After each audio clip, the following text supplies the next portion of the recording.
मगध सम्राट जरासंध की जय हो। मथुरा से संदेश आया है।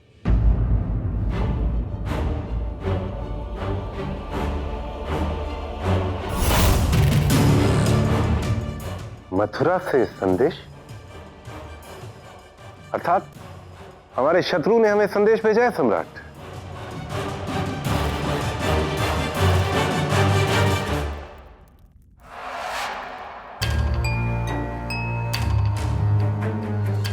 श्री महादेव की कृपा से मथुरा के राजकुमार बलराम और कौशल स्थली राजकुमारी रेवती का विवाह हो रहा है। स्थान मथुरा, तिथि प्रथम प्राण आने वाली नारायण एकादशी। विवाह में आपके आगमन की प्रतीक्षा रहेगी और आपकी उपस्थिति दोनों राज्यों के लिए एक शुभ और ऐतिहासिक युग का आरंभ होगा। ये कृष्ण तो इस निमंत्रण से हमारा उपहास मना रहा है। अभी उसके संदेश वाहक का सर काट कर लौटा देते हैं इसको संदेश के रूप में। रुक जाओ शिशुपाल।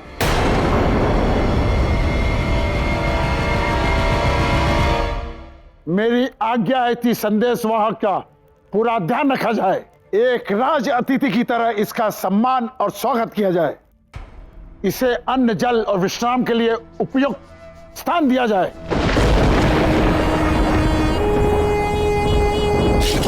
मूर्खों से घिरा हुआ हूं मैं, कुछ समझते ही नहीं तुम दोनों। ये विवाह का नहीं, संधि का प्रस्ताव है। ये देखा नहीं पत्र में क्या लिखा है? एक ऐतिहासिक युग का आरंभ। प्रतिदिन हो रहे आक्रमण से वो भी थक चुके हैं और युद्ध का अंत चाहते हैं वो लोग। हम संधि करेंगे और बलराम के विवाह में भी जाएंगे, किंतु पता है हम उनके विवाह के उपहार में क्या ले जाएंगे? हमारी समस्त सेना। उस विवाह में सभी का अंत होगा। वहां सिंदूर नहीं लगेगा, रक्त बहेगा, रक्त।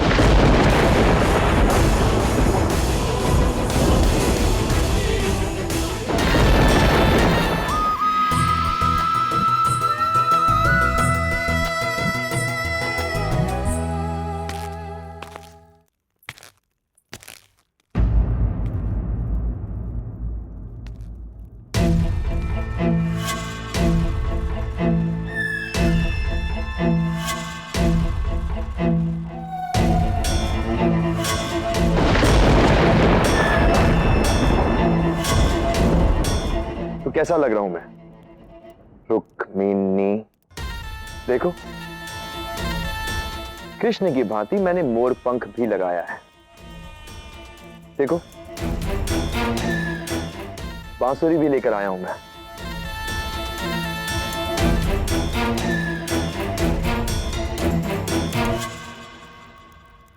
देखो क्या क्या कर रहा हूं मैं तुम्हारे लिए।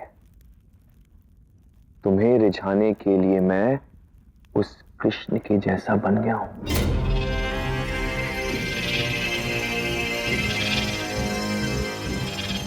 देखो बांसुरी बजाना भी सीख गया हूं मैं।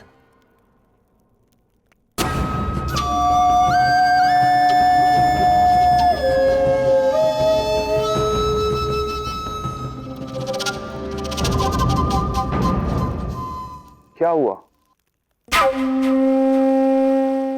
धुन अच्छी नहीं लगी? अश्व की खाल पहन लेने से गधा अश्व नहीं बन जाता शिशुपाल। बांसुरी और मोरपंख धारण कर लेने से तुम जैसा क्रूर, तुम जैसा मूर्ख कृष्ण कभी नहीं बन सकता।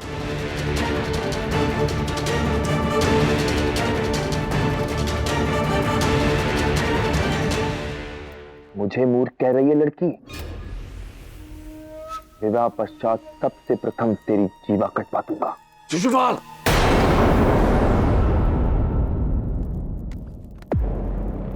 दूर हटो मेरी पुत्री से। अरे ओ वृद्ध महाराज, तेरे कारण मैं अपने होने वाली पत्नी से उचित प्रकार से बात नहीं कर पा रहा हूं, मिल नहीं पा रहा हूं। दीवार बनकर मध्य में खड़े हो तुम हमारे। सैनिकों, रुक्मिणी को उसके कक्ष में लेके जाओ और विवाह के लिए सज्ज करना आरंभ करो तुरंत।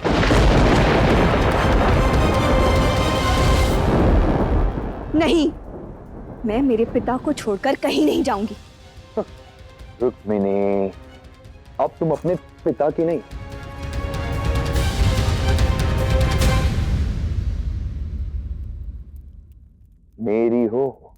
चुपचाप चलो, अन्यथा खींच कर ले जाऊंगा।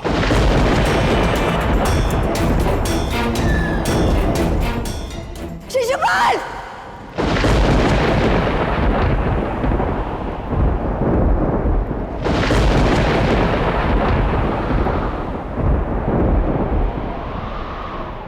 अपनी मर्यादा में रहो शिशुपाल।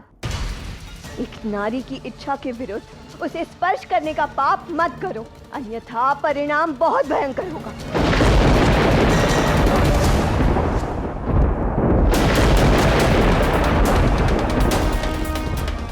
मेरी इच्छा के विरुद्ध मुझे स्पर्श करके तुमने मेरा अपमान किया है शिशुपाल। मेरे मन में कृष्ण है, ये जानते हुए भी मुझे स्पर्श करके केवल मेरा ही नहीं, तुमने मेरे प्रेम का भी अपमान किया है। इस अपमान का प्रतिकार कृष्ण लेगा। मुझे स्पर्श करने का जो घोर अपराध किया है ना तुमने, इसके लिए मैं तुझे श्राप देती हूँ कि जिस प्रेम का तुम उपहास कर रहे हो ना, मेरा वही प्रेम, मेरा कृष्ण तेरा अंत करेगा। तेरा श्राप व्यर्थ जाएगा मूर्ख लड़की। वो नीच, 11, वो दुष्ट, 12, वो रणछोड़ 13, मेरा अंत करेगा।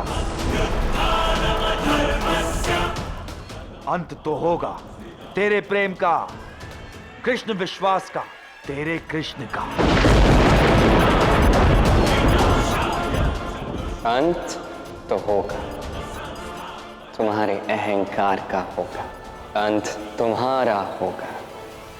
और हाँ शिशुपाल, शीघ्र ही होगा।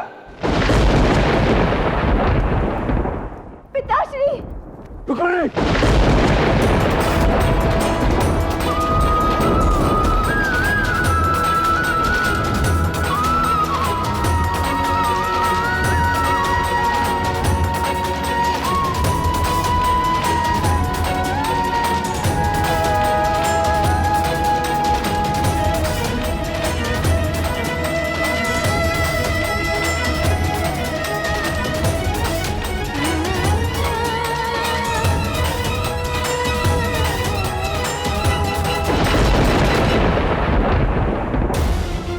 ये स्थान ठीक है तेरे लिए। यहाँ पे शिशुपाल रुक्मिणी, रुक्मिणी शिशुपाल, होने वाले पति पत्नी अकेले चैन से बैठेंगे, बातें करेंगे। यहाँ पे तेरे वो पिताश्री महाराज भीष्मक नहीं होंगे। विवाह के लिए सज्ज रहना, शीघ्र ही आऊंगा मैं।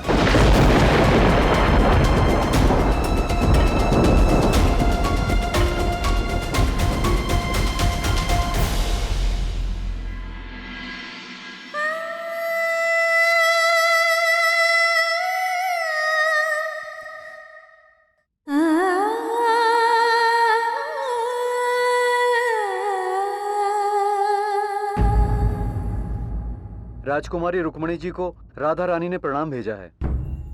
राधा ने भेजा है तुम्हें? जी राजकुमारी जी, राधा रानी आपकी दशा के विषय में जानना चाहती हैं। अभी तक कृष्ण जी आपकी सहायता के लिए आए या नहीं आए, यही जानने के लिए मुझे बलराम जी के विवाह के झूठे निमंत्रण के साथ भेजा है। मेरी दशा तो आप देख ही रहे, किंतु राधा कितनी अच्छी है। वो कृष्ण तक मेरा संदेश पहुंचाने में मेरी सहायता तो कर ही रही है, साथ ही उसे कितनी चिंता है मेरी। कैसे चतुराई से उसने मेरी दशा जानने के लिए आपको यहाँ भेज दिया, किंतु समझ में तो ये नहीं आ रहा कि कृष्ण कहाँ है। अब तक तो मेरे पिता पत्र लिखते थे, पर अब मैं स्वयं अपने मन की बात कृष्ण को लिखना चाहती हूँ। क्या आप मेरा संदेश उस तक ले जा सकते हैं? नहीं राजकुमारी जी, यहाँ से जाने से पहले मेरा निरीक्षण होगा। मैं मारा जा सकता हूँ, किंतु हाँ, मैं राधा रानी जी को ये अवश्य बोल दूंगा, कृष्ण जी आपके लिए अभी तक नहीं आए। ठीक है, अब तुम जाओ और राधा को मेरा धन्यवाद कहना। जी राजकुमारी, प्रणाम।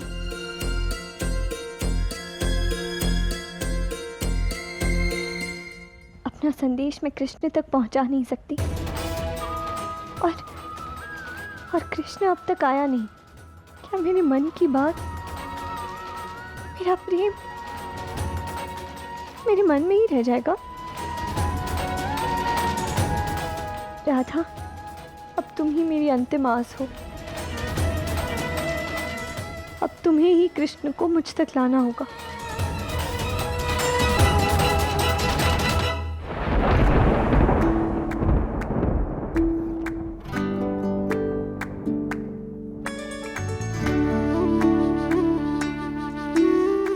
ऐसे ही पूरी तरह सज्ज होकर विवाह में आऊंगी कृष्ण। देखना, मुझे देखकर तुम अपनी सुध-बुद्धि खो दोगे। आइए, भीतर आइए। राधा रानी जी की जय हो। कहिए, क्या संदेश लाए? रुक्मणी जी बहुत ही दयनीय स्थिति में हैं। वहाँ उन पर बहुत ही अन्याय हो रहा है। उनका शीघ्र ही एक क्रूर व्यक्ति के साथ विवाह होने वाला है। राजकुमारी रुक्मणी जी स्वयं कृष्ण जी को पत्र लिखकर सारा हाल और मन की बात बताना चाहती हैं, परंतु अब वहाँ से कोई भी पत्र लाना प्राणघातक होता।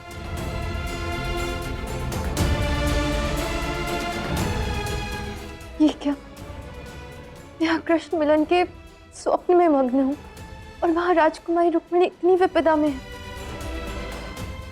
कृष्ण उनकी सहायता के लिए भी नहीं गया। मैं नहीं जानती कि राजकुमारी कृष्ण से क्या कहना चाहती है।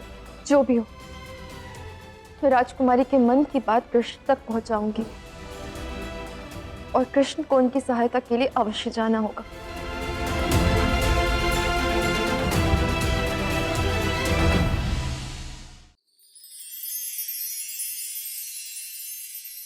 मथुरा के वासियों, आप सब तक ये शुभ समाचार तो पहुंच ही चुका होगा कि मेरे दाऊ, मेरे ज्येष्ठ, हमारे प्रिय बलराम, इनका शीघ्र ही विवाह होने जा रहा है। और इसी निमित्त से मैंने आप सबको यहाँ बुलाया ताकि मैं आप सभी को व्यक्तिगत रूप से निमंत्रित कर सकूं। हाँ, मुझे ज्ञात है जरासंध हम पर बार बार आक्रमण किए जा रहा है। इस कारण से हमारे दाऊ का विवाह, इसमें कोई विलंब नहीं हो सकता। मैं आप सभी से पूछना चाहता हूं, हमारे बलराम दाऊ के विवाह के इस अवसर पर क्या आप सभी इस मथुरा को सजाने में हमारी सहायता करेंगे? हाँ कृष्ण, हम सब सहायता करेंगे, अवश्य करेंगे श्री कृष्ण। यदि आप हमारे प्राणों की रक्षा के लिए रणछोड़ के कलंक को स्वीकार कर सकते हैं तो हम आपके आदेश अनुसार कुछ भी कर सकते हैं। यहाँ मथुरा का एक एक व्यक्ति आपके उपकार का ऋणी है। जो कृष्ण कहेंगे वो पूरी मथुरा करेगी, ये वचन है हमारा। बहुत बहुत धन्यवाद आप सभी का।